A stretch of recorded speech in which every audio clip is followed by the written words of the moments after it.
மயன்மாரில் earthquake 7.7 நினச்சி கூட பார்க்க முடியல. பயங்கர சிவியரான எர்த்குவைக் இப்போ போய்கிட்டு இருக்கு. நேற்று ஆரம்பிச்சது, இன்றைக்கும் டெத்தோட எண்ணிக்கை அதிகமாகிட்டு தான் போகுது. 2376 கிட்டத்தட்ட வந்திருக்குங்க. நிறையா பேர் இதில் இன்ஜூரி ஆகிருக்காங்க, நிறையா பேர் இறந்து போயிருக்காங்க. மயன்மார் மட்டும் இல்லாமல் பக்கத்தில் தாய்லாந்துலேயும் இதோட அஃபெக்ட் ஆகிருக்கு. நம்ம இந்தியன் கண்ட்ரி ஸோ நம்ம ரிலீஃப் மெட்டீரியல்லாம் வந்து அமைச்சிருக்காங்க. பிஎம் மோடி வந்து கண்டோலன்ஸ்லாம் தெரிவிச்சிருக்காங்க. South Korea $2 million humanitarian aid வந்து கொடுத்துருக்காங்க. ஸோ சீக்கிரமாகவே இந்த எர்த்குவைக் வந்து முடிஞ்சிடணும் அப்படின்றது எல்லாருமே ப்ரே பண்ணி ட்வீட்லாம் கூட பண்ணிக்கிட்டு இருக்காங்க. இந்த எர்த்குவைக் மென்ஷன் பண்ணியிருக்காங்க பாருங்கள், அந்த கலர் ஷேட்லேயே எவ்வளோ சிவியர் எவ்வளோ லைட்டுக்கு உண்டான டிஃப்ரென்ஸ்னு தெளிவாக கொடுத்துருக்காங்க.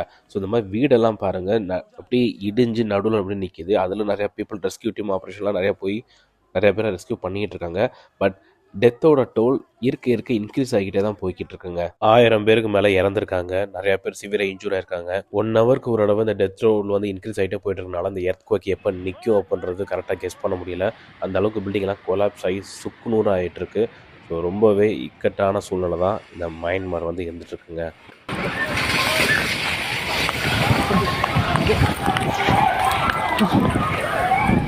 Hơi hơi không buồn mang quàng đâu.